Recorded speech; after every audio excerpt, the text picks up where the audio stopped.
क्या आप जानते हैं कि अखबार के नीचे यह 4 बिंदु क्यों दिए जाते हैं? दोस्तों, एक स्टडी के मुताबिक भारत दुनिया में सबसे ज्यादा पढ़ने वालों का देश है। यहाँ के लोग रोजाना एवरेज 4 घंटे तो पढ़ ही लेते हैं, चाहे लोग किताब पढ़ते हो या अखबार। दोस्तों, अखबार से याद आया, आपने कभी न कभी अखबार तो पढ़ा ही होगा या फिर किसी को पढ़ते हुए जरूर देखा होगा, और अखबार पढ़ते पढ़ते आपने इन 4 बिंदु को भी देखा होगा। लेकिन क्या आपने कभी सोचा है कि अखबार में यह 4 बिंदु क्यों मौजूद होते हैं? आपको बता दें कि अखबार में जिन रंगों से प्रिंटिंग की जाती है, उन्हीं रंगों को गोल बिंदु बनाकर नीचे शो किया जाता है। इसके साथ साथ अगर नीचे का बिंदु नीला, गुलाबी, पीला और काले रंग के क्रम में रहते हैं तो यह समझ लेना चाहिए कि अखबार में सब कुछ सही है। लेकिन अगर यह क्रम बिगड़ा हुआ है तो इसका मतलब यह है कि अखबार में कहीं न कहीं कुछ गलत प्रिंट हो चुका है। तो दोस्तों, क्या आपने कभी सोचा है कि रेलवे ट्रैक पर जंग क्यों नहीं लगते हैं? कई सारे लोग सोचते हैं कि ट्रेन के पहियों के घर्षण के कारण रेलवे पटरियों पर जंग नहीं लगते हैं, लेकिन ऐसा बिल्कुल भी नहीं है।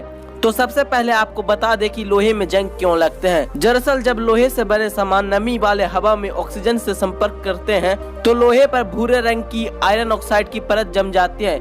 इस प्रक्रिया को धातु का संरक्षण यानी लोहे में जंग लगना कहते हैं। यह परत ऑक्सीजन, कार्बन डाइऑक्साइड, सल्फर अम्ल आदि के समीकरण से बनती है। चलिए अब जान लेते हैं कि रेलवे ट्रैक पर जंग क्यों नहीं लगते हैं। दरअसल रेलवे ट्रैक बनाने के लिए एक खास प्रकार के धातु का इस्तेमाल किया जाता है। यह धातु स्टील और मैग्नेलाई का मिश्रण होता है, इसलिए इसे मैग्नीज स्टील भी कहा जाता है, जिसमें 12% मैग्नीज और 1% कार्बन मिला होता है। यही कारण है कि ट्रेन के पटरी का ऑक्सीजन काफी धीमी गति से होता है, जिसके चलते ट्रेन के पटरियों में सालों साल जंग नहीं लगते हैं। दोस्तों, अगर कुछ नया सीखने को मिला हो तो चैनल को सब्सक्राइब जरूर करें और वीडियो पसंद आया हो तो लाइक जरूर करें। मिलते हैं अगले वीडियो के साथ।